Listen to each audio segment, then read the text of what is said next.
자, 프랑스 혁명입니다. 1789년부터 약 10년여간의 이 단기 혁명을 중점적으로 살펴보겠습니다. 자, 1799년에는 이제 나폴레옹이 집권하면서 또 다른 양상이 나타나기 때문에 그래요.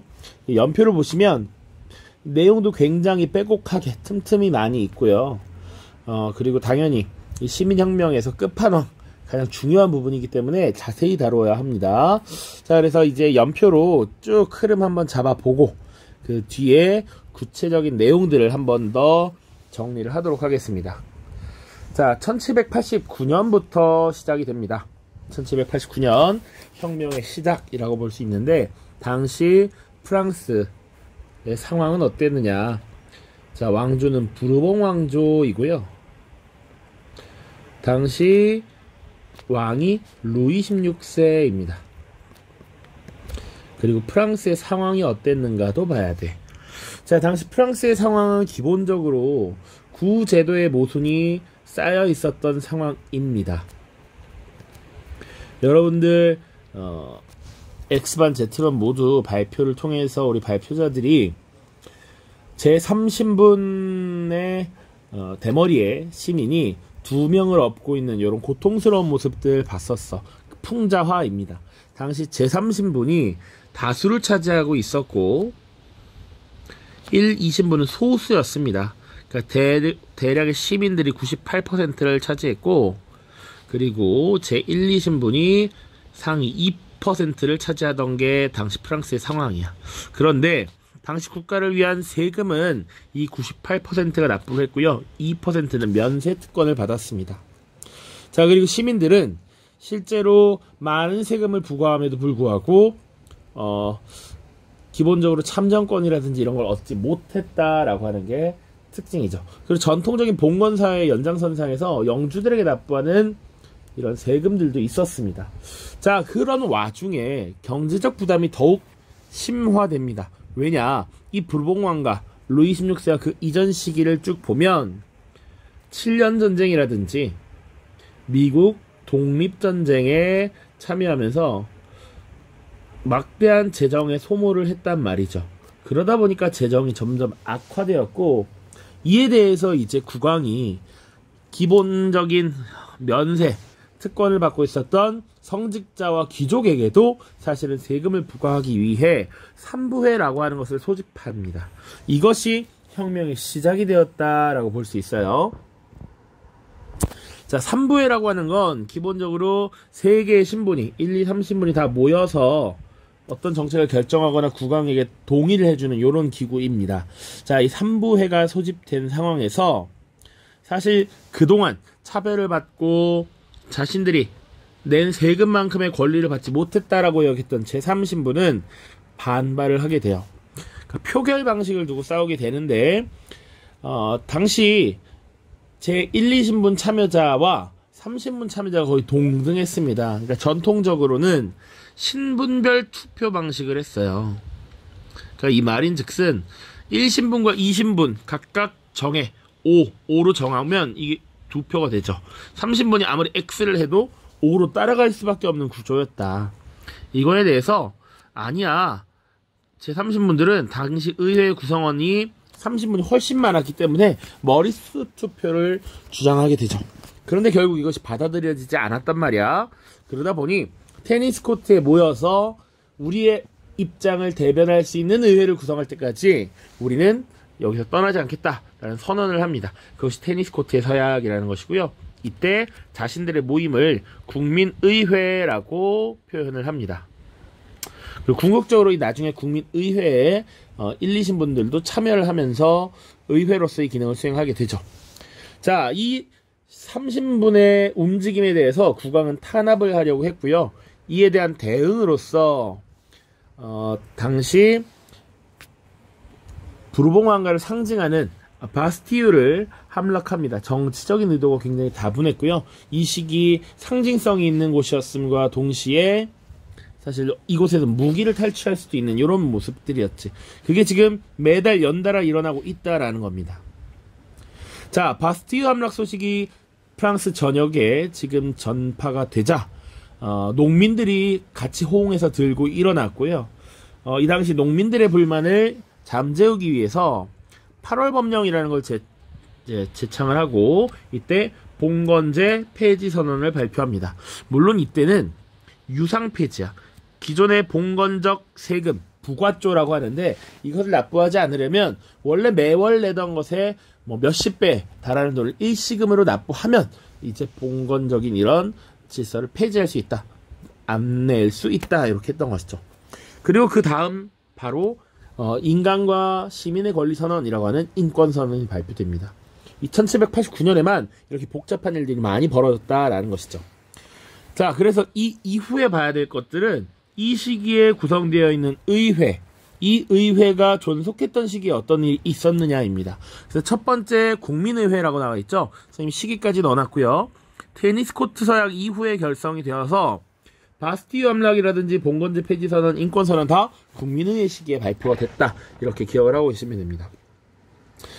자, 이렇게 지금 혁명의 분위기가 고조되면서 점점 확산되고 있었고요. 당시 약간의 두려움을 느꼈던 국왕이 자신의 궁궐을 떠나서 지금 도망치려던 바렌 사건이라는 것이 발생하고요.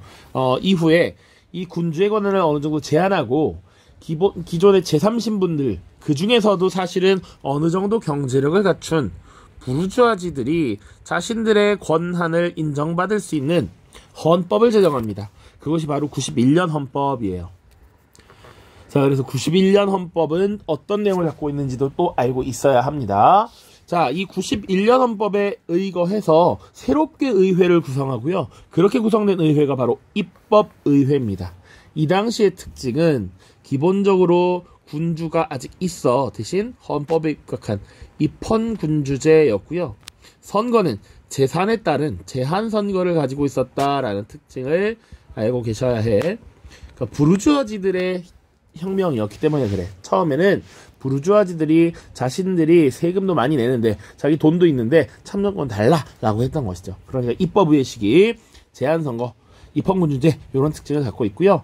자, 이런 혁명의 분위기, 왕권을 제한하고 시민의 권리가 향상된 이런 분위기가 유럽에 전파될 것을 두려워했던 당시 오스트리아나 프로이센 같은 국가들은 이 혁명 전쟁을 겪게 됩니다. 그 당시 프랑스 이 혁명 입법의회와 오스트리아와 프로이센이 전쟁을 벌이게 돼. 프랑스가 먼저 선전포고를 하게 됩니다. 자, 그 이후에 계속 왕이 뭐 외국과 내통하려고 하고 이 상황을 타개하려는 이런 이상한 짓을 한다는 얘기죠. 그런 소식이 전달되자 사실 왕이 있던 튀일리 궁을 습격했고요. 왕권을 정지시키고 공화정을 선포합니다. 이제 너는 더 이상 왕이 아니야. 왕으로서의 권한을 제한한다 라고 했던 것입니다. 그 이후에 이제 이런 혁명의 주도자들이 중심이 되어서 성립된 의회가 국민공회입니다. 자, 이 국민공회는 주로 어떤 사람들이냐. 여기서 시민혁명을 주도했던 세력은 부르주아지뿐만 아니라 일반 시민들도 있습니다. 이 국민공회는 특히 이 일반 시민들, 특히 산악파, 좀 더 과격하다라고 하는 자코뱅 세력이 주도가 된다라고 보시면 됩니다. 온건한 지롱드파를 제거하고, 자, 그래서 루이 16세를 처형하는 이런 사건이 발생하고요. 이제 93년 헌법을 제정하고 이 자코뱅을 중심으로 한 공포 정치가 시작됩니다. 그래서 좀 봐야 되는 건 이 91년 헌법의 특징 이런 내용들이 있어. 재산에 따른 제한선거, 입헌군주제. 그렇다면 93년 헌법은 어땠는가? 이제 보통선거를 시행하고 그리고 이제 군주가 없죠. 공화정을 실시하려 했다. 물론 이 보통선거 등의 이런 내용들은 실시를 유보합니다.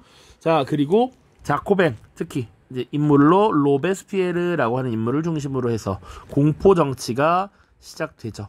그래서 이 이후에 설치했던 것, 이 시기에 설치됐던 것들이 뭐가 있느냐? 공안위원회라는 것들이 있고요. 혁명재판소라는 걸 설치합니다. 그래서 이 로베스피에르를 중심으로 한 공포 정치에 반대하는 세력들을 탄압했다라고 보시면 돼요. 물론 다른 조치들도 많습니다만 이런 정도 기억해 두시고, 그 이후에 이런 공포 정치에 불만을 품었던 로베스피에르에 대한 반대 세력들이 테르미도르 반동을 일으키면서 로베스피에르가 처형당하게 되죠. 자, 그 이후에 여러 혼란이 있었고요. 95년에 다시 한번 헌법이 제정되면서 이 이후에 총재 정부가 수립이 됩니다. 5명의 총재를 중심으로 국가를 운영하도록 했고요. 이 시기는 되게 혼란한 시기였어. 내부적으로도 개혁을, 혁명을 완수해야 된다 이런 움직임의 내부적인 충돌이 있었고, 외부적으로는 계속 전쟁을 치르고 있었다라는 것이죠.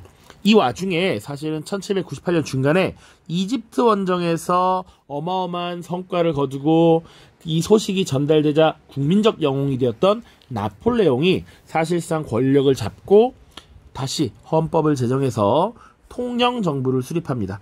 나폴레옹이 집권하는 게 1799년이고요. 이후에 국민투표를 거쳐서 1804년 나폴레옹이 황제에 즉위하게 됩니다. 이 나폴레옹을 나폴레옹 1세라고 불러요. 나폴레옹 1세. 뒤에 나폴레옹 3세가 또 나옵니다. 자, 그 뒤에는 어떤 일이 있느냐? 이제 황제에 즉위한 이후잖아. 그러니까 황제의 중심의 정치 제1제정이라고 합니다. 1815년 나폴레옹이 몰락할 때까지예요. 물론 그 이후에는 다시 빈체제라고 하는 시스템에 의해서 왕정이 복고됩니다. 부르봉 왕조가 다시 복고되고요. 루이 18세가 즉위를 하게 되는 이런 모습들. 빈체제입니다. 칸이 적히지가 않아서 빈체제, 왕정 복고 뭐 이런 식으로 보시면 되겠습니다. 자, 그래서 이제 구체적으로 내용을 한번 볼 텐데 벌써 11분이나 지났죠. 그래서 쭉 빠르게 보겠습니다. 혁명 이전에 프랑스는 어땠는가? 핵심 구제도의 모순이야. 봉건적 질서가 계속 변하지 않고 쌓여서 문제가 되고 있었다라는 것이죠. 여기서 구제도란 절대왕정과 신분제 질서를 말합니다. 왕이 무제한의 권력을 행사하는 이런 절대왕정, 그리고 1, 2, 3신분으로 하는 이제 신분제 질서의 문제점이 계속 누적되고 있었다라는 거지. 제1신분, 2신분, 성직자와 귀족들은 토지와 간직을 독점하고 심지어 면세의 특권을 갖고 있었다. 반면 제3신분들, 시민들은 봉건적인 의무 그리고 무거운 세금을 부담했고요. 그럼에도 불구하고 정치에는 참여하지 못하게 제한받고 있었다. 이것이 가장 큰 불만의 시작이었죠. 자, 그리고 이 3신분들 중에 일부는 상공업과 전문직에 종사하면서 부를 축적한 경우가 있습니다. 이렇게 성장한 시민계층을 보통 부르주아지라고 표현을 하죠. 자, 그리고 이와 동시에 왕실의 재정위기가 시작되었습니다. 잦은 전쟁에 참여, 왕실의 사치, 미국의 독립혁명을 지원하는 등 이런 영향들이 미쳐서 왕실의 재정이 굉장히 악화되었다. 물론 여기는 뭐 오스트리아 왕위계승 전쟁, 7년 전쟁, 우리가 중요하지만 사실 교과서에서 다루기 조금 어려운 주제들이 있어요. 그래서 이런 것들이 있다. 그래서 루이 16세는 사실은 3부회를 소집해서 1, 2신분에게도 세금을 거두려고 했습니다.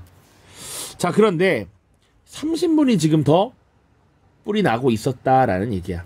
제 1, 2신분과 3신분이 일단 표결 방식을 두고 대립합니다. 자, 그 표결 방식은 신분별 표결과 개인별, 아니 머릿수 표결이라고 합니다.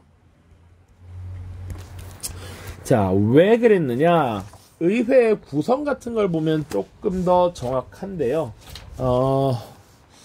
교과서에 잠깐 자료를 볼게요. 자, 여기 보이실 거라고 생각을 합니다. 자, 여기 당시 3부의 개회식을 그려놓은 장면이 있죠. 여기 보시면 자, 기본적으로 1신분의 대표 291명, 3신분의 대표가 578명 이렇게 있고요. 지금 보시면 2신분의 대표 285명입니다. 1신분과 2신분을 더하면 어떻게 되느냐? 지금 291, 285니까 576명이 됩니다. 1, 2신분을 합치면. 그런데 3신분은 2명 더 많죠. 그러니까 애초에 구성이 98%나 되는데 그 중에 절반만 지금 이렇게 대표를 하도록 와 있다라는 겁니다. 자, 그러다 보니 1, 2신분은 기존에 하던 대로 신분별 투표를 주장했어. 그러니까 1신분 전체가 한 표. 그리고 2신분 전체가 한 표야. 1신분과 2신분이 원하는 대로 한 표 한 표를 내면 이미 2대1로 게임이 끝이 난다라는 것이죠. 그렇기 때문에 요것을 삼신분들은 반대했다. 그래서 머리수 표결을 주장했던 것이고, 요거 풍자와 잘 본 적 있죠? 여기 힘겨워하는 제3신분 그리고 2명의 1신분, 2신분이 그려져 있습니다. 자, 그래서 표결 방식을 두고 대립했고요. 결국 이 제3신분들은 이것에 자신들의 의견이 받아들여지지 않자 뛰쳐나와서 테니스 코트에 모였습니다. 테니스 코트에서 우리의 의견이 받아들여질, 그리고 우리의 입장을 대변할 의회가 만들어지지 않으면 해산하지 않겠다라고 해서 스스로 이 모임을 국민의회라고 이름을 붙이고 헌법이 제정될 때까지 해산하지 않겠다라고 선언을 했죠. 그래서 그 이후에 국민의회 시기에 어떤 일들이 있었는지를 봐야 됩니다. 자, 국민의회입니다. 아까 여기 오타가 있죠? 테니스 코트에서 여기 6월이라고 위에도 나와 있죠, 여기. 그러니까 6월입니다. 자, 국민의회 시기입니다. 테니스 코트 서약 이후 형성된 국민의회. 주도를 했던 것은 제3신분이죠.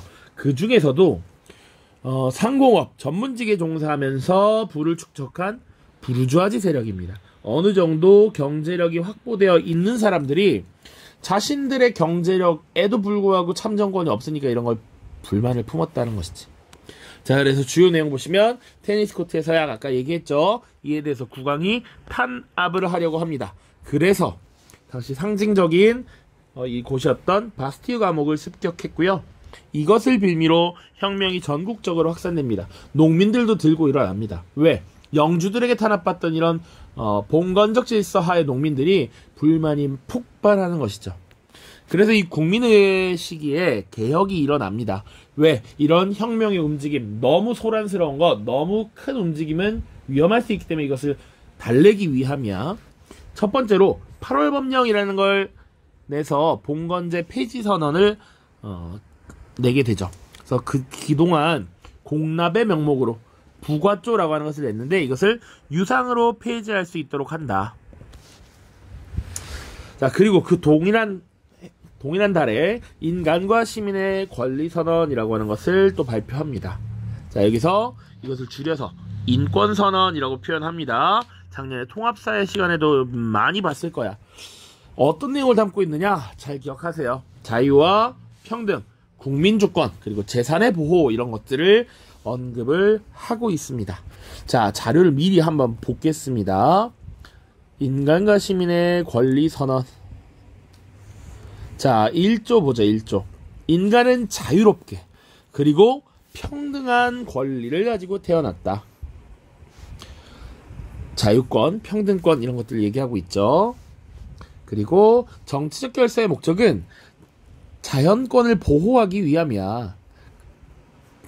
2조의 내용이고 3조 모든 주권은 본래 국민에게 있다. 이것이 지금 국민주권을 이야기하고 있는 것이죠.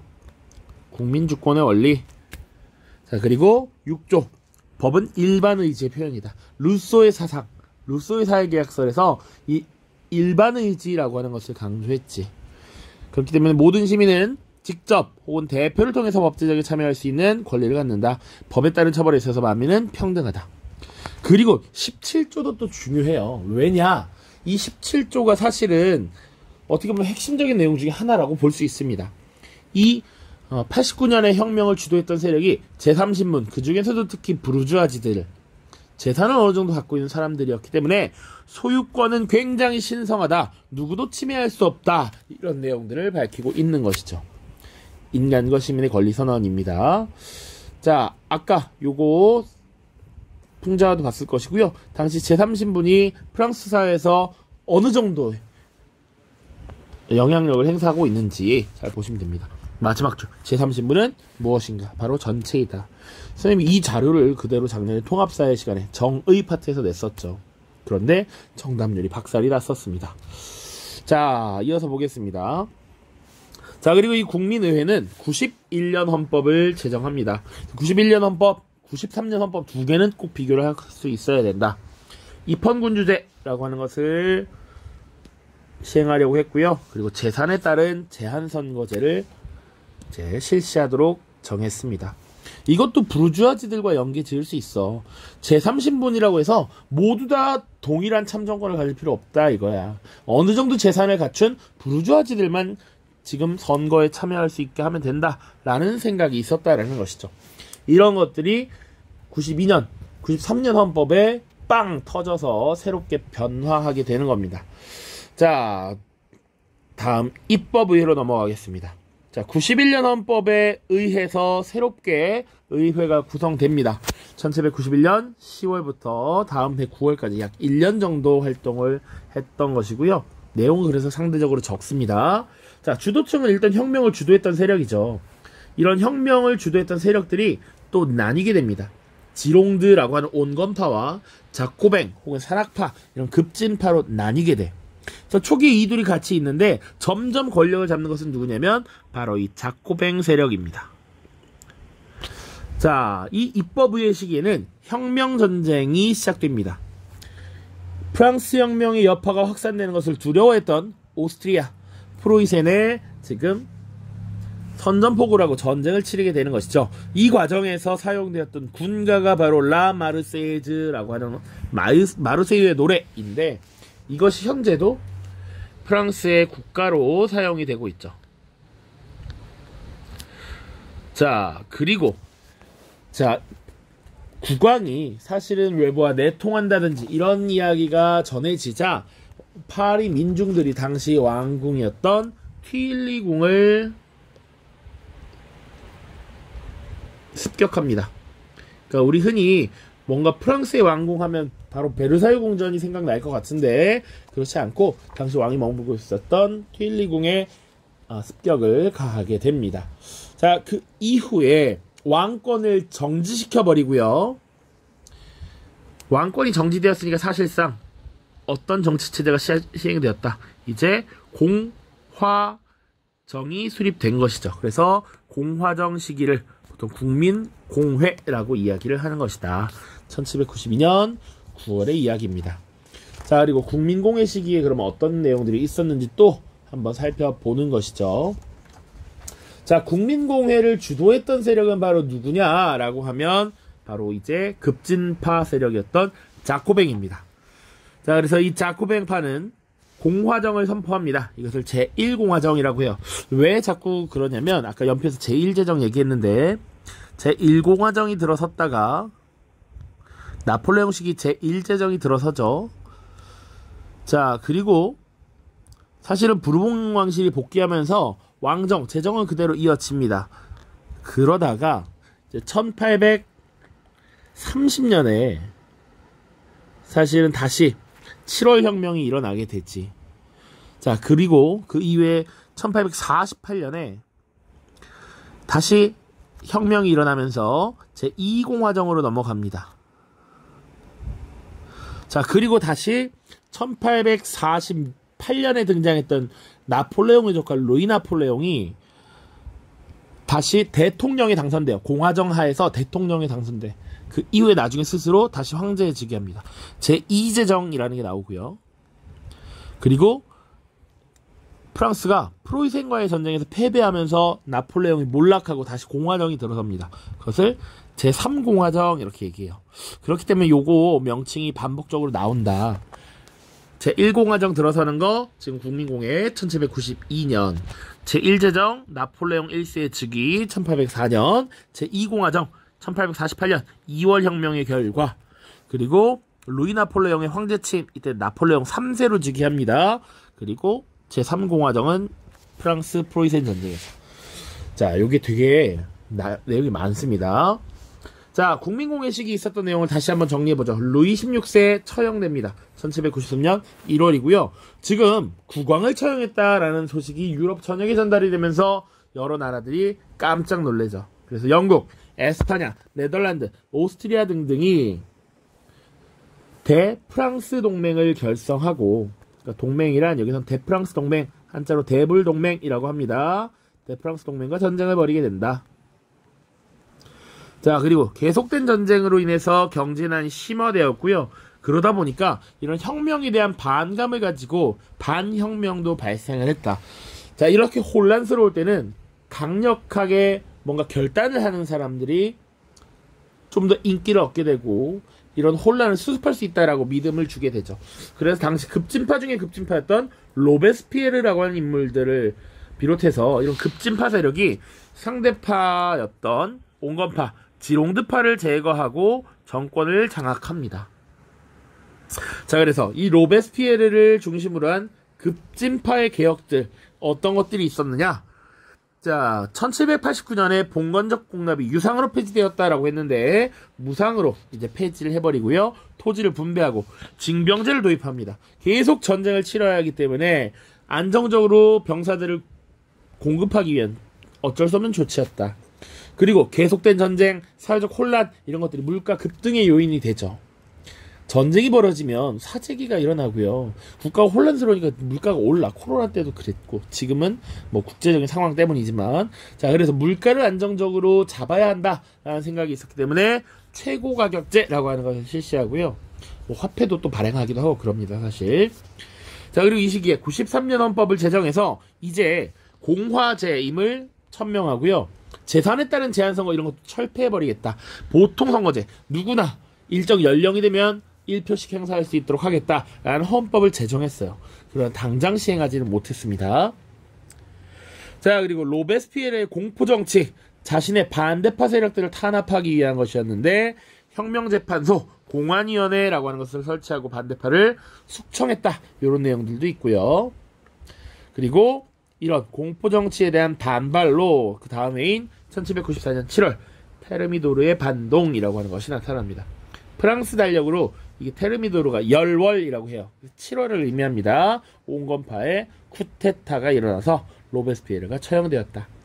자, 그 이후에 5명의 총재가 국가를 운영하는 총재 정부가 수립되었으나 내외적으로 혼란을 겪었다라는 겁니다. 그리고 이후에 이집트 원정에서 큰 공을 세워서 국민적 영웅으로 성장했던 나폴레옹이 쿠데타를 일으켜서 통영 정부를 구성하고 본인이 제1통령으로 취임함으로써 최고 권력자가 되었다. 요 정도 보시면 되겠습니다. 자, 그 이후 나폴레옹이 어떤 모습들을 보였는지는 이제 문제를 통해서 프랑스 혁명 정리하고 다음 영상에서 보겠습니다. 자, 일단 교과서 조금만 더 보겠습니다. 자, 145쪽 보시면 프랑스 혁명입니다. 자, 기존의 구제도의 모순 어떤 것들이 있었는지, 프랑스 혁명이 왜 발생했는지 쭉쭉쭉 나와 있으니까 한번 보시고요. 아까도 구제도의 모순과 제3신분이라고 해서 프랑스 혁명이 일어나기 직전에 쓰여진 CAS라고 하는 정치 사상가에 의해 쓰여진 제3신분이란 무엇인가. 사실상 전체다. 98%를 구성하는 이 제3신분, 세금도 전부 부담하고 있었고 국가를 지탱하는 근본이다라는 것이죠. 그리고 구제도의 모순을 풍자한 그림이 이렇게 그려져 있습니다. 자, 그림 아까 봤었고요. 혁명의 발발 보시면 과정이 쭉 나와 있습니다. 테니스 코트의 서약, 그리고 이때 구성된 것을 국민의회라고 한다. 바스티유 감옥의 습격, 그리고 혁명이 지방으로 퍼지면서 농민들도 지금 이렇게 불타올랐다라는 것이죠. 국민의회는 농민을 달래기 위해서 봉건제 폐지를 선언하고요. 혁명 이념을 담은 인간과 시민의 권리 선언을 발표했죠. 이게 다 1789년이었다. 그러나 이것을 받아들이기 어려웠던 국왕은 국외로 탈출하려다 체포되면서 민중의 반감을 자극했습니다. 이것이 1791년 8월 바렌 사건이고요. 이 상황에서 국민의회는 입헌군주제와 제한에 따른 제한선거제에 기초한 새 헌법을 제정했습니다. 이것을 91년 헌법이라고 하고 이것을 기본으로 새로운 의회가 소집됐습니다. 이후 혁명의 전파를 우려한 오스트리아와 프로이센이 프랑스를 위협하자 선전포고를 하고 혁명 전쟁을 시작했고요.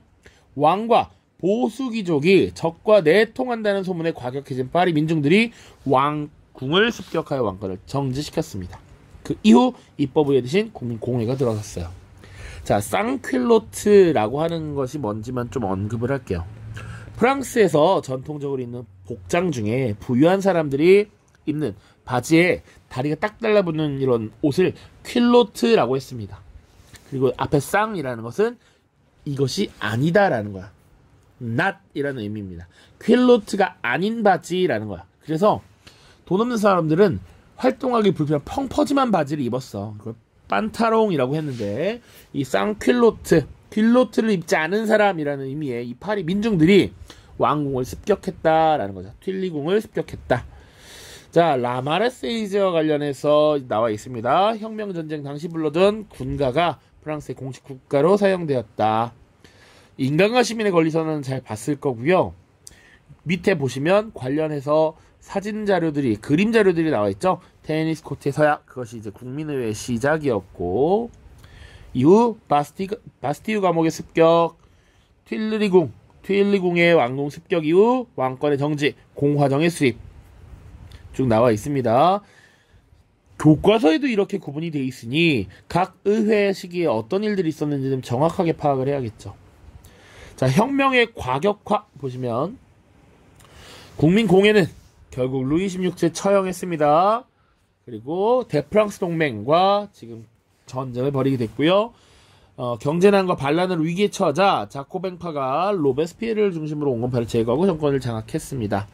공화제와 보통선거에 기초한 헌법을 제정했습니다. 93년 헌법이고요. 전쟁이 끝낼 때까지 시행을 유보했죠. 그 이후의 개혁 조치들, 봉건적 공납의 무상 폐지, 물가 안정을 위한 최고가격제, 징병제, 그리고 로베스피에르를 비롯한 이런 자코뱅파의 공포정치까지 잘 보시면 되겠습니다. 프랑스 혁명의 영향은 뒤에 한 번에 보겠지만 미리 한번 보자면 이후 총재정부가 들어섰다. 반대파의 음모 있었고요. 전쟁으로 군부의 세력이 커졌고 나폴레옹의 쿠데타로 통령정부가 수립돼서 사실상 프랑스 혁명은 끝났습니다. 10년 단기혁명 이렇게 부릅니다. 자, 그리고 프랑스 혁명은 봉건적 신분제를 타파하고 시민사회와 자본주의 발전을 위한 토대를 마련한 전형적인 시민혁명이었다. 시민이 자신들의 권리를 획득하기 위해서 싸웠다라는 것이지. 물론 오늘 그 발표 내용 중에 과연 이것이 그러면 숭고한 공적 투쟁이냐, 그런 것에 대한 고민을 할 수 있는 것이죠. 특히 혁명의 이념이 된 자유평등 우회 정신은 민주주의 발전에도 큰 영향을 주었습니다. 이렇게 보면 되겠습니다. 각각 사진 자료들도 보시고요. 그 뒤에 나폴레옹은 다음 영상에서 만나고요. 우선은 문제부터 풀도록 하겠습니다. 이어서 문제 풀도록 하겠습니다. 2015년 9월 모의평가 7번 문항입니다. 자, 프랑스 혁명만 묻는 문제는 아니고요. 그 외에 다른 시민혁명의 종류 하나 추가로 알고 있어야 하는 문제입니다. 모든 인간은 평등하게 창조되었으며 창조주로부터 타인에게 양도할 수 없는 권리를 부여받았다. 이거 하늘로부터 부여받았다라고 하는 천부인권을 이야기하고 있습니다. 자, 그리고 이 권리를 확보하기 위해 정부를 수립하였다라는 사회계약서를 내용이 담겨 있고요. 정부의 정당한 권력은 국민의 동의에서부터 나온다. 어떠한 형태의 정부라도 이러한 목적을 파괴할 때는 그 정부를 바꾸거나 없애고 안정과 행복을 가장 잘 이룩할 수 있는 새로운 정부를 조직하는 것, 이것이 국민의 권리이다. 저항권을 말하고 있는 것이죠. 자, 요 혁명은 가 문서는 지금 미국의 독립선언서입니다. 자, 천부인권의 개념, 그리고 저항권을 명시하고 있는 것, 이런 것들은 지금 미국의 독립선언서에 주로 나오는 이야기이다. 자, 그리고 이 독립선언서는 1776년 작성되었습니다. 미국 혁명과 관련된 연표도 정확히 잘 이해하고 있어야 해. 자, 나 문서는 보시면 인간은 자유롭게 그리고 평등한 권리를 갖고 있다. 자유권과 평등권 이야기하고 있고요. 자연권을 보존하는 데 있다. 주권은 국민에게 있다. 소유권은 신성한 것이다. 부르주아가 중심이 된 1789년에 인권선언이죠. 인권선언. 프랑스 혁명의 인권선언이다. 인간과 시민의 권리선언을 줄여서 인권선언 이렇게 얘기합니다. 자, 가는 미국 독립혁명, 나는 프랑스 혁명이니까 보시죠. 왕당파의 패배 이후 국왕이 처형되었다. 이것은 영국 혁명에 대한 설명이죠. 자, 그래서 찰스 1세라고 하는 국왕이 있었고 왕당파와 의회파가 내란을 벌이게 됐고 크롬웰이 이끄는 의회파가 승리를 거두었죠. 그리고 찰스 1세가 처형됐습니다. 영국 혁명에 대한 이야기. 그러니까 입헌군주제를 주요 내용으로 한 헌법이 제정되었다. 미국에서 입헌군 주제 아니죠. 공화정이었습니다. 대통령이라고 하는 존재를 뽑았죠. 자, 내각 책임제가 도입되었다. 프랑스에서 내각 책임제 도입되었나요? 아니지. 89년에 혁명이 일어났을 때 직후에 이 국민의회라고 하는 의회가 결성되었고, 이 의회가 사실 정치적 책임을 다하진 않았죠. 군주의 내용이 있었고요. 내각 책임제는 보통 영국혁명에서 언급하는 주제이죠. 자, 이때까지만 하더라도 뭐 정당에 의한 그런 건 아니었다라고 보시면 됩니다. 4번 공안위원회에 의해 반혁명 혐의자들이 탄압받았다. 자, 프랑스 혁명 당시 반혁명 혐의자들이 탄압을 받은 사실이 있죠. 1793년도에 이 자코뱅이 집권을 했을 때 공안위원회 이런 것들이 등장을 했었습니다. 자, 연방주의에 입각한 공화국이 수립되었다. 아니죠. 프랑스 혁명에서는 초기에 일단 입헌군주제를 도입한 91년 헌법이 있었고, 그리고 공화정은 92년 9월 당시 루이 16세에 대한 왕권이 정지된 이후에 등장을 했죠. 자, 그 다음입니다. 2014년 수능 10번 문항 프랑스 혁명과 관련된 연표죠. 바스티유 함락, 입법의회의 개원, 공화정 수립, 테르미도르 반동, 나폴레옹 쿠데타, 재정의 수립, 연표 다 공부했으니까 자, 찾아봅시다. 국민의회가 결성되었다. 자, 바스티유 함락은 당시 민중들의 분노가 폭발된 것입니다. 국민의회가 결성된 이후에 바스티유 함락이 되었기 때문에 1번의 내용 여기 들어가야지 맞아. 가가 아닙니다. 2번 루이 16세가 처형되었다. 처형된 것은 92년 8월 왕이 도망가려고 하고 적과 내통한다는 소식이 들리자 튀일리스 왕궁을 습격하고 왕권을 정지시켰죠. 그 이후 93년 1월에 처형됩니다. 다에 해당하는 내용이죠. 혁명전쟁이 시작되었다. 혁명전쟁 지금 92년 입법의회 시기입니다. 입법의회 시기에 몇 안 되는 주요 내용 중에 하나가 프로이센 그리고 오스트리아와 혁명전쟁을 벌였다. 나에 들어가야 됩니다. 총재정부가 수립되었다.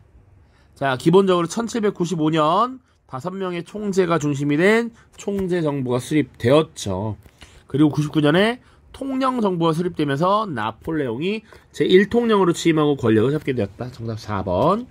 대륙봉쇄령은 재정 수립 이후에 나폴레옹이 유럽 지역에 대한 강력한 리더십을 확보하고 유럽 전역을 제패하고 있었는데, 영국이 이제 프랑스에게 남은 거의 사실상 유일한 적이었죠. 그래서 영국과의 무역을 봉쇄하려는 이런 모습이 나타났는데, 사실 뒤에도 다루겠지만 러시아가 이에 대해서 잘 따르지 않아서 러시아 침공을 나폴레옹이 단행합니다. 물론 그것이 실패되면서 점점 세력이 약화되고 몰락의 길로 넘어가게 되죠. 미칩니다. 2019년 6월 모의평가 7번 문항이에요. 가나의회가 활동한 시기에 있었던 사실로 옳은 것은? 가를 보시면 루이 16세가 3부회를 소집했고 표결 방식을 둘러싸고 대립이 발생했다. 이게 제3신문 대표들 중심으로 가의회가 활동했다. 바로 국민의회가 되겠죠. 국민의회, 그 다음 입법의회, 그 다음 국민공회입니다. 루이 16세가 국외로 탈출하려다 발각되면서 불신이 확산되었다. 그런 가운데 입헌군주제를 규정한 헌법이 제정되었고 91년 헌법이에요. 그리고 이에 따라 새로운 나가 구성되었다. 입법의회가 구성이 되었죠. 자, 봅시다. 가 시기에 총재정부가 수립되었다? 아니죠. 이거 훨씬 뒤입니다. 1795년에 해당하는 내용이에요. 인간과 시민의 권리 선언, 요거 1789년 8월 달에 선언이 됩니다. 국민의회 결성은 언제 됐냐면 1789년 6월에 테니스 코트의 선언과 함께 이것을 국민의회이다 이렇게 이름을 붙였다 라고 했죠. 가 시기 맞습니다. 왜? 1791년 9월까지 국민의회가 활동을 하거든. 이게 정답이고요. 루이 16세가 처형되었다. 요거 1793년 1월의 일인데 입법의회는 1791년 10월에 사실상 결성이 돼서 약 1년간 활약을 하죠. 루이 16세가 처형되기 전에 사실은 이미 왕권이 정지되는 상태죠. 그 이후에 처형이 됐으니까 테르미도르의 반동이 일어났다. 이거 1794년 7월의 일입니다. 7월. 당시 자코뱅의 거지였던 로베스피에르가 공포 정치를 시행하자 반대파에 의해서 제거된 것이죠. 국민 공회 시기입니다. 테니스 코트의 서약이 이루어졌다. 이거 가 시기에 해당되는 내용이죠. 자, 다음입니다. 가나 문서가 작성된 시기에 사이에 있었던, 자, 역사에서 좀 어려운 유형에 해당하죠. 봉건제를 완전히 폐지한다. 8월 법령 1789년 8월이 되겠습니다. 자, 그 밖에 모든 권리 의무는 유상 폐지 대상이다. 봉건적 부과조의 유상 폐지, 이런 내용 다뤘고요. 나와보시면 로베스피에르의 저서입니다. 열흘 전 왕정이 폐지되었다. 성직자 귀족도 사라지고 공화국을 세워서 관리를 통치하려는 사이비 애국자와 국민전체 이익과 평등을 위하여 공화국을 건설하라고 애쓰는 진짜 애국자를 구별하라. 왕정의 폐지, 공화국의 등장. 요거 1792년 9월에 해당합니다. 자, 왕정이 폐지됐다라는 건 루이 16세가 처형됐다는 건 아닙니다. 왕궁을 습격하고 왕권이 정지되면서 왕정이 폐지됐고 공화국이 들어선 이후에 재판을 거쳐서 루이 16세가 처형이 된 거예요. 자, 이 사이에 들어가야 되는 것을 찾으면 됩니다. 자, 봉건제 폐지 이후에 인권선언 등장했고요. 91년 헌법이 제정되죠. 91년 헌법. 그에 따라서 입법의회가 소집이 되고요. 혁명전쟁도 이때 발생합니다. 요 정도 내용이 들어가 있을 수 있어요. 1번 바스티유가 함락되었다. 그 전에 1789년 7월에 해당합니다. 입법의회가 소집되었다. 이거 맞죠? 루이 16세가 처형된 것은 왕정 폐지 이후에 재판을 거친 뒤 93년 1월입니다. 요게 지금 여기 들어가야 되고요. 입법의회가 소집된 것이 1791년 10월이 됩니다. 공안위원회가 설치되었다. 이것은 1793년 3월에 해당하고요. 혁명재판소 공안위원회, 이게 3월 4월에 형성이 됩니다. 테니스 코트의 서약 1789년 6월이 되겠습니다. 그래서 월을 다 외우지 못하더라도 흐름을 어느 정도 알고 있어야 된다라는 것 반드시 유념하시길 바래요. 다음입니다. 2022년 9월 모의평가 14번 문항입니다. 밑줄 친 기억 시기에 볼 수 있는 모습으로 가장 적절한 것은 프로이센의 그림 남자에게. 우리는 프랑스 시민들이 사용한 폭거에 매일 몸서리를 칠 수밖에 없었고, 프랑스의 위대한 국왕과 왕비께서는 왕실 구성원들을 데리고 기파리를 벗어나서 신변의 안전을 도모하셨어야만 했소. 사실 국왕께서 바스티유 습격 사건부터 지금까지 2년이라는 세월 동안 얼마나 많은 불행과 순환을 감내했는지 잘 아시지 않소? 지금까지의 사태는 국왕께서 도저히 감내하실 수 없는 치욕스러운 것이었어. 과거 스튜어트 왕조의 찰스 1세조차도 생전에는 이와 같은 모진 수모를 당하지 않으셨다고 생각하오. 바스티유 습격 사건부터 2년이라는 세월, 바스티유 습격이 1789년 7월에 있었고요. 2년이니까 91년 7월까지죠. 그러니까 이 자체는 뭐냐? 신변의 안전을 도모해야만 한다. 그러니까 도망쳐야 된다. 여기 프랑스 떠나야 된다라는 것이지. 그래서 실제로 1791년 8월에 바렌 사건이라고 하는 것이 벌어지죠. 그래서 국왕이 도망치려다가 발각이 되면서 당시 프랑스 국민들의 반감을 샀다, 이런 내용들이랑 연계를 시키면 되겠습니다. 이 시기에 볼 수 있는 모습을 고르면 돼. 반혁명 세력을 색출하는 공안위원회 위원. 이건 자코뱅이 집권한 이후가 돼야 하니까 1793년으로 넘어갑니다. 그런데 심지어 그 공안위원회라고 하면 공화정이 등장해야 되죠. 92년 9월부터 공화정이 등장한단 말이야. 자, 단두대에서 처형되는 루이 16세를 바라보는, 루이 16세가 지금 굴욕을 당하고 있대. 그래서 떠나야 한다라는 거니까 아직 살아있는 시기인데 이거 말이 안 되죠. 93년 1월의 일입니다. 새로 구성된 국민공회에 참석하는 자코뱅파 인사. 국민공회가 1792년 9월에 결성이 됩니다. 프로이센 등에 맞서 혁명전쟁에 나서는 프랑스 병사. 요것은 혁명전쟁이죠. 1792년 3월에서 4월경에 지금 발생합니다. 자, 그리고 인권선언을 발표하는 게 1789년 바스티유 감옥이 습격한 이후에, 바스티유 감옥은 민중들의 습격이었다라고 했습니다. 민중들의 그런 분노, 봉기가 전국적으로 확산되자 그를 잠재우기 위해서 봉건제 폐지 선언 했고요. 그 다음이 인권선언이 등장했죠. 답은 5번이 되겠습니다.